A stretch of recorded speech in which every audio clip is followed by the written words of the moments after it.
예루살렘의 눈물 속에서 찾은 희망의 메시지. 하브루타 학습법을 기독교 교육에 적용하여 질문과 대답의 형식으로 구성하였습니다. 질문자와 대답자 역할을 번갈아 맡으며 대화를 통해 성경의 깊은 의미를 발견해 봅시다. 안녕 민준아. 오늘은 예레미야 애가서에 대해 같이 이야기해볼까? 좋아. 애가서가 뭔지 알아? 애가는 슬픈 노래라는 뜻인데 예레미야 선지자가 예루살렘이 무너진 것을 보고 슬퍼하며 쓴 노래야. 맞아. 1장에서는 예루살렘이 어떻게 되었다고 했지? 예루살렘이 사람들로 북적이던 도시였는데 지금은 텅 비어서 홀로 앉아 과부처럼 되었다고 했어. 슬픈 일이지? 정말 슬픈 일이야. 근데 왜 예루살렘이 그렇게 되었는지 기억나?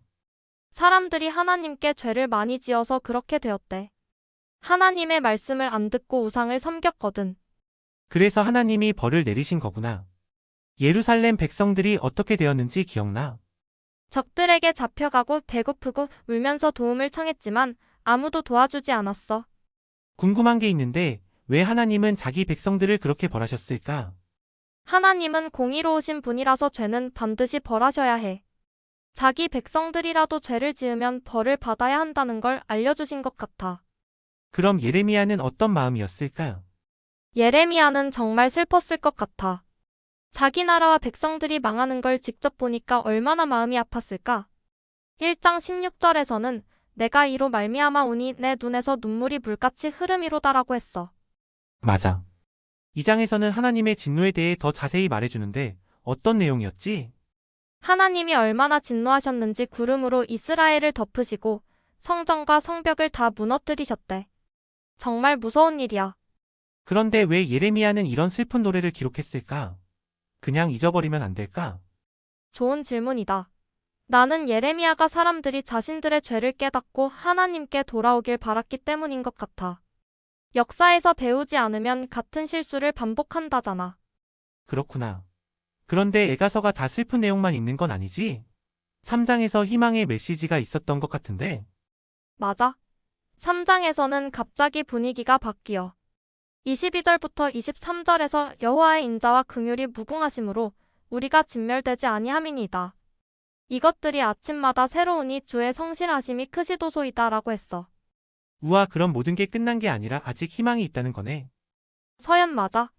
하나님이 아무리 벌을 내리셔도 결국은 자기 백성들을 사랑하시고 긍휼히 여기신다는 거야. 그래서 언젠가는 다시 회복시켜 주실 거라는 희망이 있는 거지. 그럼 이게 우리한테도 중요한 메시지인 것 같아. 우리도 잘못하면 어떻게 해야 할까? 우리도 잘못하면 빨리 하나님께 죄를 고백하고 용서를 구해야 할 것 같아. 하나님은 우리가 진심으로 회개하면 용서해 주시니까.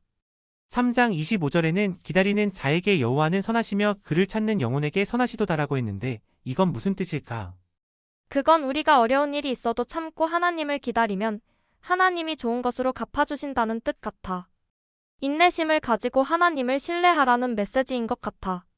근데 하나님이 우리를 벌하시는 것도 사실은 우리를 사랑해서 그런 거야. 맞아. 부모님이 우리를 사랑해서 잘못했을 때 혼내시는 것처럼 하나님도 우리가 올바른 길로 돌아오길 바라셔서 때로는 벌을 주시는 것 같아. 예레미야 애가서에서 가장 중요한 메시지는 뭐라고 생각해? 나는 하나님이 우리를 정말 사랑하시지만 죄는 반드시 벌하신다는 것, 그리고 우리가 진심으로 회개하면 언제나 새로운 기회를 주신다는 것이 가장 중요한 메시지라고 생각해. 나는 어떤 상황에서도 하나님을 신뢰하고 소망을 잃지 말아야 한다는 게 중요한 것 같아. 아무리 어려운 상황에서도 하나님의 자비와 사랑은 변하지 않으니까. 맞아. 그리고 또 하나 배운 건 우리의 행동에는 결과가 따른다는 거야. 좋은 행동을 하면 좋은 결과가, 나쁜 행동을 하면 나쁜 결과가 올 수 있어. 그럼 우리가 오늘 애가서에서 배운 걸 어떻게 실천할 수 있을까? 매일 하나님의 말씀에 순종하고 잘못했을 때는 빨리 인정하고 용서를 구하는 거. 그리고 힘든 일이 있어도 하나님을 신뢰하고 포기하지 않는 거. 좋은 생각이야. 나는 오늘부터 매일 아침 일어나서 하나님의 인자와 긍휼이 아침마다 새롭다는 말씀을 기억하며 하루를 시작해야겠어. 나도 그렇게 할래. 그리고 우리 주변에 슬퍼하는 친구들이 있으면 위로해주고 하나님의 사랑을 알려주자. 응. 오늘 예레미야 애가서에 대해 함께 이야기하니 많이 배웠어. 하나님은 엄하시지만 동시에 자비로우신 분이라는 걸 더 잘 알게 되었어. 나도 그래.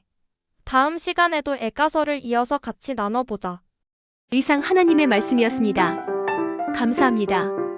구독과 좋아요, 알람 잊지 마세요.